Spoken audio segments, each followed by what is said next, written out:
Corona महामारी के चलते बंद करतारपुर कॉरिडोर को आज से खोल दिया गया है। गुरु नानक देव के प्रकाश पर्व से पहले केंद्र सरकार ने फिर से करतारपुर कॉरिडोर खोलने का फैसला किया। मंगलवार को पूर्व सीएम कैप्टन अमरिंदर सिंह ने प्रधानमंत्री नरेंद्र मोदी से अपील की थी कि सिख संगत की भावनाओं का सम्मान करते हुए 19 नवंबर से पहले करतारपुर कॉरिडोर खोल दिया जाए। इससे पहले कॉरिडोर खोलने की मांग को लेकर पंजाब बीजेपी के नेता भी पीएम मोदी से मिले थे। पंजाब कैबिनेट के सभी सदस्य गुरुद्वारा करतारपुर साहिब जाएंगे। करतारपुर कॉरिडोर आज से खोला जा रहा है और कल पंजाब के मुख्यमंत्री चरणजीत सिंह चन्नी और उनकी कैबिनेट के तमाम मंत्री पहले जत्थे के साथ पाकिस्तान स्थित ऐतिहासिक स्थल का दौरा करेंगे। मुख्यमंत्री चन्नी ने करतारपुर कॉरिडोर खोलने के केंद्र के फैसले का स्वागत किया है। बिहार में शराबबंदी कानून की समीक्षा बैठक में मुख्यमंत्री नीतीश कुमार ने कई कड़े फैसले किए हैं। अब सेंट्रल टीम पूरे राज्य में छापेमारी करेगी और जिस एसएचओ के क्षेत्र में शराबबंदी कानून का उल्लंघन पाया जाएगा उसे सस्पेंड किया जाएगा। इसके साथ अगर कानून उल्लंघन को लेकर थानेदार की शिकायत आती है तो 10 साल उसे थाने में पोस्टिंग नहीं मिलेगी। गांव में चौकीदार को शराब पीने या तस्करी की जानकारी देनी होगी। अगर वो ऐसा नहीं करता है तो उसके खिलाफ कार्रवाई होगी। इसके साथ जिले के प्रभारी मंत्रियों को हर महीने शराबबंदी कानून की समीक्षा करने के निर्देश दिए गए हैं। राजस्थान में जल्द मंत्रिमंडल का पुनर्गठन हो सकता है। सचिवालय में आयोजित कर्मचारी संघ के शपथ ग्रहण समारोह में मुख्यमंत्री अशोक गहलोत ने मंत्रिमंडल पुनर्गठन के संकेत दिए। राजस्थान सरकार के मंत्रिमंडल में अभी 9 पद रिक्त हैं। साथ ही सरकार के 3 मंत्रियों के पास दोहरी जिम्मेदारी है। माना जा रहा है कि इसी हफ्ते राजस्थान मंत्रिमंडल का पुनर्गठन किया जा सकता है, जिसमें अगले विधानसभा चुनाव को ध्यान में रखते हुए कई मंत्रियों की छुट्टी हो सकती है। दिल्ली में प्रदूषण के मुद्दे पर आज फिर से सुप्रीम कोर्ट में सुनवाई होगी। पिछली सुनवाई के दौरान शीर्ष अदालत ने केंद्र और राज्यों को 2 दिनों में बैठकर ठोस उपाय निकालने का निर्देश दिया था, जिसके बाद केंद्र के साथ पंजाब, हरियाणा, यूपी और दिल्ली के अधिकारियों की बैठक हुई। बैठक में दिल्ली सरकार की ओर से फिलहाल एनसीआर में इंडस्ट्री और निर्माण कार्य बंद करने की बात कही। साथ ही ये भी कहा कि वर्क फ्रॉम होम को लागू किया जाएगा।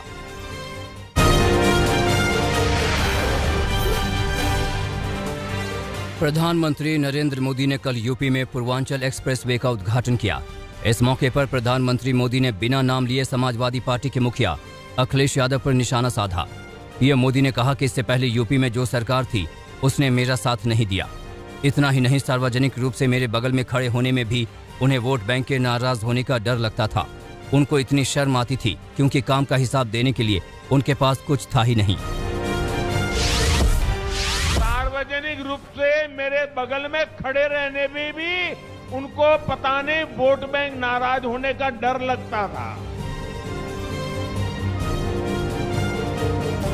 मैं एमपी के रूप में आता था तो हवाई अड्डे पर स्वागत करके पता नहीं खो जाते थे। उनको इतनी शर्म आती थी क्योंकि काम का हिसाब देने के लिए उनके पास कुछ था ही नहीं। पूर्वांचल एक्सप्रेसवे के उद्घाटन के बाद रैली में पीएम मोदी ने परिवारवाद को लेकर भी इशारों में समाजवादी पार्टी और कांग्रेस पर हमला बोला। पीएम मोदी ने कहा कि यूपी में हमने ऐसे सरकारों का दौर देखा है जिन्होंने कनेक्टिविटी की चिंता किए बिना ही बड़े बड़े सपने दिखाए, जिसका नतीजा ये हुआ कि यहाँ कारखानों में ताले लग गए।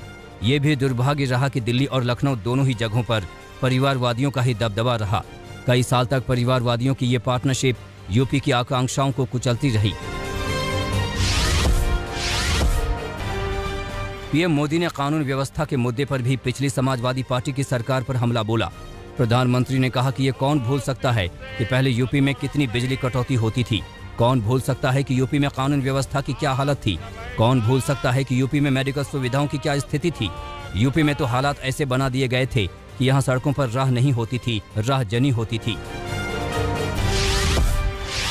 कौन भूल सकता है कि यूपी में कानून व्यवस्था की क्या हालत थी।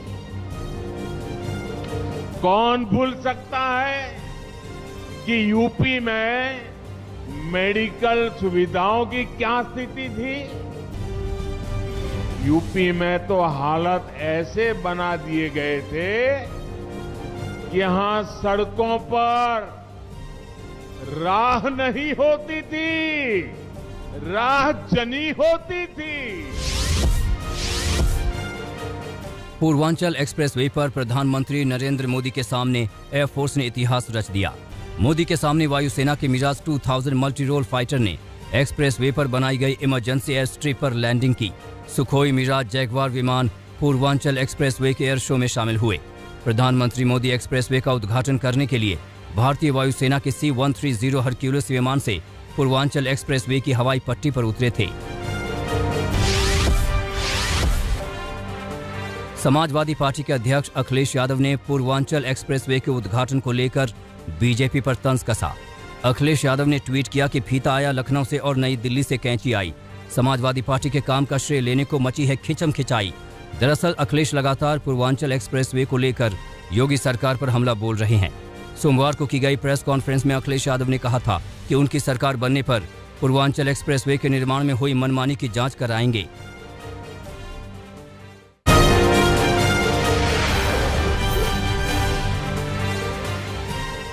बेलारूस के राष्ट्रपति लुकाशेंको ने कहा है कि पोलैंड सीमा पर प्रवासी संकट खत्म करने के लिए वो जर्मन चांसलर एंजेला मर्केल से दूसरी बार बातचीत करेंगे।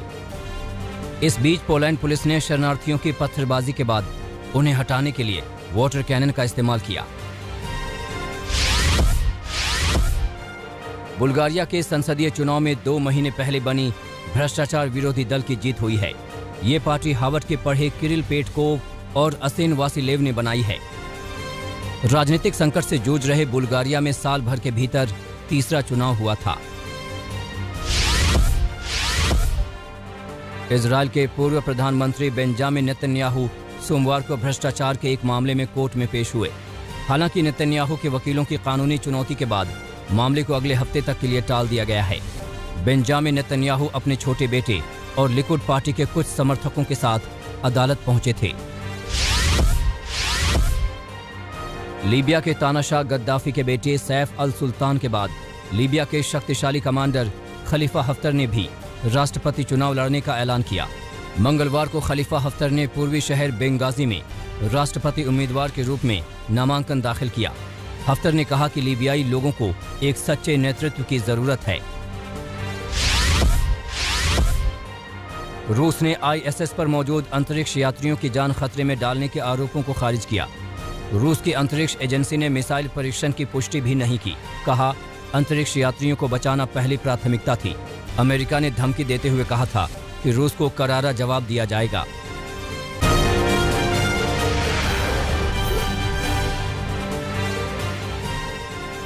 हांगकांग की एक कोर्ट में विस्फोटक पदार्थ रखने के बाद हड़कंप मच गया, जिसके बाद 32 लोगों को कोर्ट से बाहर निकाला गया। सुरक्षा बलों ने मौके पर पहुंचकर विस्फोट को निष्क्रिय किया। माना जा रहा है कि यह विस्फोटक पदार्थ न्यायाधीशों को डराने के लिए रखा गया था। वहीं इस मामले पर हांगकांग सरकार ने खेद जताया है।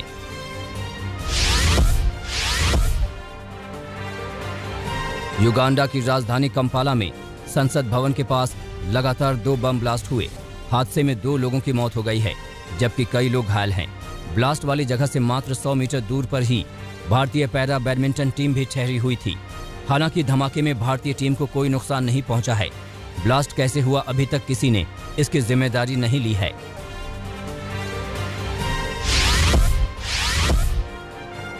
लागोस में प्रदर्शनकारियों पर लाइव फायरिंग की न्यायिक जांच रिपोर्ट सामने आई है। न्यायिक जांच में सुरक्षा बलों को दोषी पाया गया। अक्टूबर 2020 में लागोस में एक टोल गेट पर शांतिपूर्ण प्रदर्शन के दौरान सुरक्षा बलों ने फायरिंग की थी। इसमें कई लोगों की मौत हो गई थी। इस मामले में सेना और पुलिस दोनों ने लाइव फायरिंग से इनकार किया था। हैती के पूर्व राष्ट्रपति मोइस की हत्या के मामले में टर्की के सुरक्षा बलों ने इस्तांबुल एयरपोर्ट से एक संदिग्ध को गिरफ्तार किया है। हैती के विदेश मंत्री क्लॉड जोसेफ ने इस मामले की जानकारी दी।